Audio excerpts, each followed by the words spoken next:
Imagine you are trying to earn the trust of someone who has every reason not to give it. Imagine that every morning you do something small and honest, and every morning you receive nothing in return. No acknowledgement, no thank you, no sign that what you are doing is being noticed at all. Only a careful, deliberate silence. Now imagine that you keep doing it anyway. Not because you expect a reward, not because you are certain it will work, but because you believe, with the specific and stubborn certainty that some people are born with, that the right thing done consistently and without expectation has a power that no force in the world can match. And imagine the morning it finally works. This is the story of a man named William Gray, Billy to those who knew him well, and those who knew him well were few, and a young Crow woman named Morningflower, who was the most stubborn person Billy Gray had ever met in his life, and who he loved for exactly that reason. Billy Gray had never asked for the assignment. He had, in fact, made it reasonably clear that he did not want it. But in the United States Army in 1876, what a sergeant wanted and what a sergeant received were related only by coincidence. His assignment was this: serve as liaison between Fort Custer and the nearby Crow Agency, facilitating communication between agency officials and the band of Crow people who had settled on the reservation under the terms of the 1868 treaty. This sounded, in the language of Army orders, like a diplomatic post. In the language of reality, it meant serving as a translator of misunderstandings between people who neither trusted nor liked each other, which was a role Billy had no training for and no particular enthusiasm for. He spoke a little Crow, enough to greet and enough to apologize, which were the two things he had needed most in his previous posting near Crow Agency lands. He was 29 years old and had been in the Army for 8 years, which had taught him many things and had specifically taught him that the best approach to a bad assignment was to do it well and get out of it as quickly as possible. He arrived at the agency on a Monday in June and introduced himself to the agent in charge, a dry, bureaucratic man named Haverstock, and to the Crow leaders who had come to meet the new military liaison. There were 4 of them. 3 older men with the measured, patient demeanor of men who have survived many new military liaisons, and 1 young woman who appeared to be accompanying them as interpreter. She was perhaps 22 or 23, with a precision of dress and movement that suggested someone who takes everything seriously. She translated Haverstock's opening remarks into Crow with a speed and exactness that made Billy realize immediately that she was not merely interpreting words, but interpreting tone, which was a significantly more sophisticated skill. When Haverstock finished, Billy introduced himself in the Crow words he knew. He said, "I am glad to be here. I hope to help." He said it, he believed, with reasonable pronunciation. The young woman looked at him for a moment.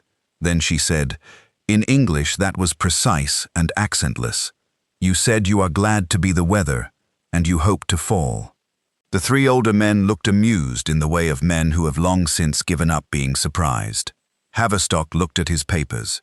Billy Gray felt his face become very warm. "Thank you," he said, "for the correction." "You are welcome," she said, and turned back to the council. He asked her name afterward. She said it in Crow first, then offered, "In English, they call me Morningflower. I find this name less interesting than my Crow name, but it is easier for most of the people I work with." "I'd like to know your Crow name," Billy said. She looked at him with an expression he could not immediately read. "Then learn to speak Crow properly," she said. "When you can say it correctly, I will tell you what it means." She left. Billy stood in the empty room and considered the situation and decided that this assignment was going to be more interesting than he had anticipated. Morningflower did not speak to him. This was not accidental or shy or temporary. It was deliberate, communicated in the specific Crow tradition of silence. That means, "I do not yet know what you are, and until I know what you are, I will observe and not engage." Billy understood this after the 3rd day, when one of the older Crow men, a dignified elder named Sees Many Things, who found the whole situation entertaining in a way he did not entirely hide, explained it to him. "She does this," Sees Many Things said. She watches people before she decides. It is 30 days usually, sometimes 40. 30 days, Billy said. Give or take. And in 30 days, then she decides what you are, sees many things said. And either she speaks to you, or she does not speak to you. Either way, you know where you stand. What do I do in the meantime? Sees many things considered. What kind of man are you? He asked. I try to be a useful one, Billy said. Then be useful, the old man said. That is always observable. So Billy Gray decided to be useful for 30 days. He repaired the agency's broken gate. A small thing, but it had been broken for 6 months and no one had fixed it. He brought medicine from the fort dispensary when a family in the camp had illness, not because it was his assignment, but because he had the access and they did not. He spent his evenings studying Crow with the methodical dedication of a man who has decided that a language is worth learning properly, spending 3 hours each night on pronunciation and grammar with a grammar book he had ordered from a printer in Omaha. He began leaving things at the entrance to the meeting house each morning. Small, useful things. A coil of rope, a steel needle set, a length of good cloth, a bag of coffee. He did not make a show of leaving them. He simply left them, early, before the camp was fully awake, and went back to the fort. Morning Flower noticed. He knew she noticed because things he left disappeared, which was not the same as acknowledgement, but was not nothing either. On the 12th day, he managed to say her Crow name correctly. She was 20 feet away, crossing the agency yard, and he said it, not loudly, not to get her attention, just trying it aloud because he had been practicing it for a week, and was finally reasonably certain of the pronunciation. She stopped walking for 1 full second. Then she continued walking. But she had stopped. 1 second. He counted it. He practiced harder. On the 21st day, he built a proper shade structure at the water point where the women gathered, because there was no shade, and the Montana summer was brutally hot, and it was the sort of thing he could do in an afternoon, and that would be useful for years. He built it without asking anyone, and without mentioning it. It was just there the next morning. He saw Morning Flower look at it when she walked past. He saw her look for a long moment, with the evaluating attention she gave to everything. She did not speak to him. 9 days left. On the evening of the 30th day, Billy Gray sat on the steps of the agency building as the light went orange and red over the Montana hills, and felt, for the first time in 30 days, genuinely uncertain. He had been certain, throughout the 30 days, that the right approach was consistency. But now, with 1 day left in whatever this was, he was less certain what passing looked like. He was not certain he had been doing this for the right reasons. He had started doing it because Sees Many Things had told him to be useful, but somewhere around day 15, he had stopped thinking about whether it was working and simply been doing it because it felt right, which was a different thing entirely. He sat with his coffee in the last of the light and considered that the 30 days had been the most unexpectedly meaningful month of his life, which was a strange thing to realize about a month spent mostly being ignored. He went to bed uncertain and woke up on day 31 to a morning that looked exactly like all the other mornings. He made coffee and brought it outside and sat on the steps and waited for the day to start the way all the other days had started. He heard her footsteps at 6:15 in the morning, not approaching the water point, not crossing the yard, coming toward him. He looked up.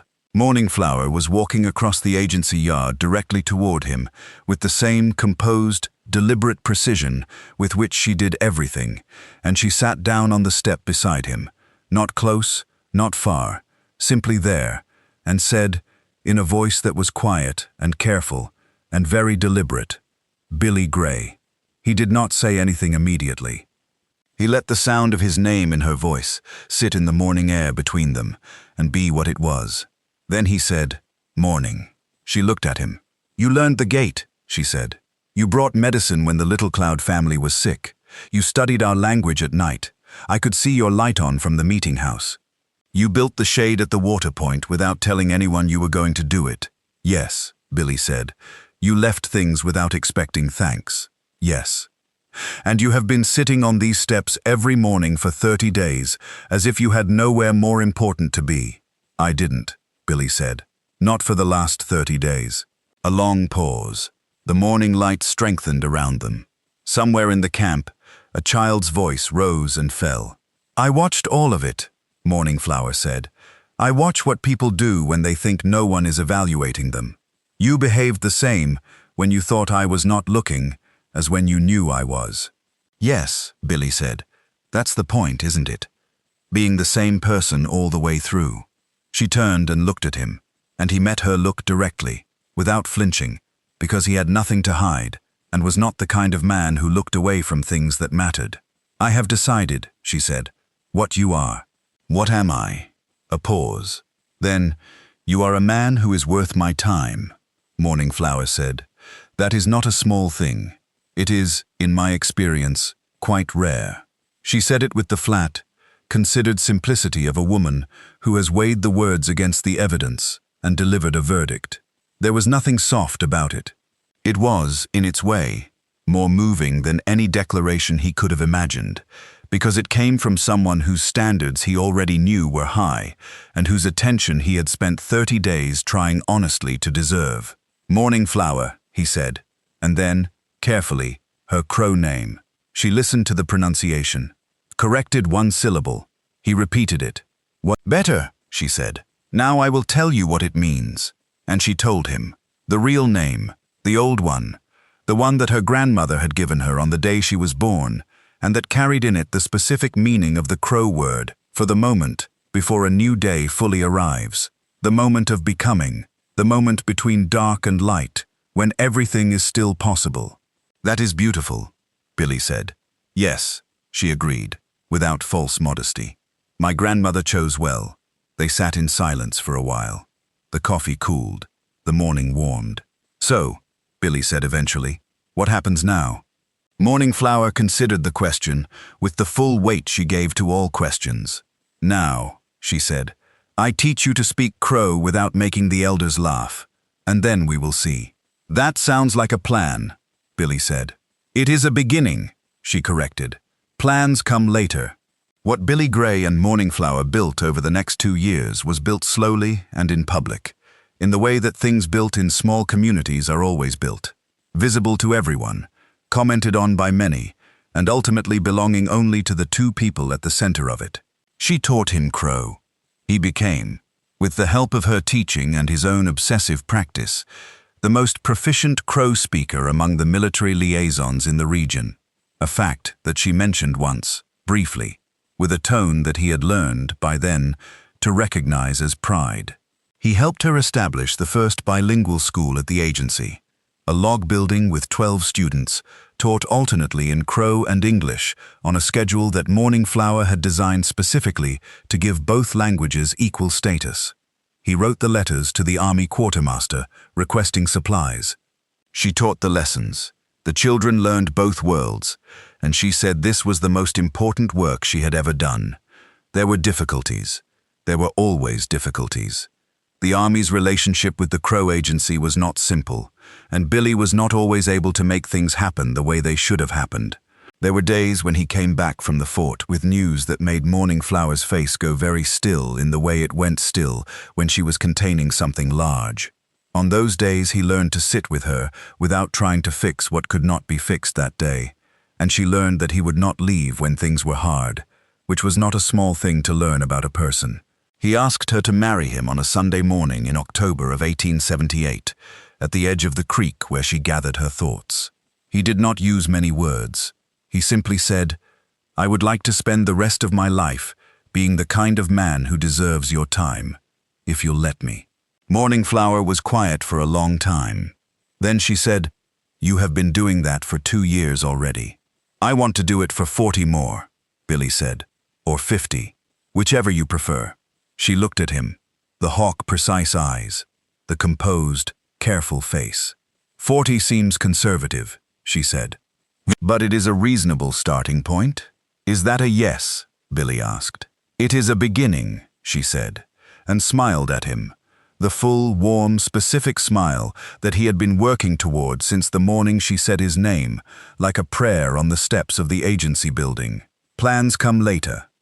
The letter was found among Morning Flower's papers after she passed, in the winter of 1924, at the age of 70. It was written by Billy Gray and dated to 1908, the year of their 30th anniversary, and it was written in Crow. This in itself was remarkable. Billy Gray's Crow, by 1908, was very good. He had spent 30 years of daily use improving it, and had been taught by the most precise teacher he had ever known. But formal written Crow in the idiom of a love letter was a considerable undertaking, and the letter showed evidence of many drafts and crossings out and restartings in the margins. Morning Flower's granddaughter, who later donated the letter to the tribal archives, provided this translation: "To the woman who decided, on a day in July of 1876, that I was worth her time. You have never told me what exactly changed on the 31st day, and I have never asked, because some things are gifts that do not need to be explained to be received. What I know is that from the moment you said my name on those steps, I have spent every day trying to be the man you decided I was. Some days I have succeeded. Some days I have fallen short, and you have told me so with a directness I learned, long ago, to be grateful for, rather than wounded by. All days I have been yours, in the way that matters most. Not because of ceremony, not because of paper, but because on an ordinary morning in June, you looked at a man who was trying honestly to deserve your attention, and you decided he was worth the looking. 30 years, the letter continued. 30 years, and I am still, every morning, grateful that you are the person beside me.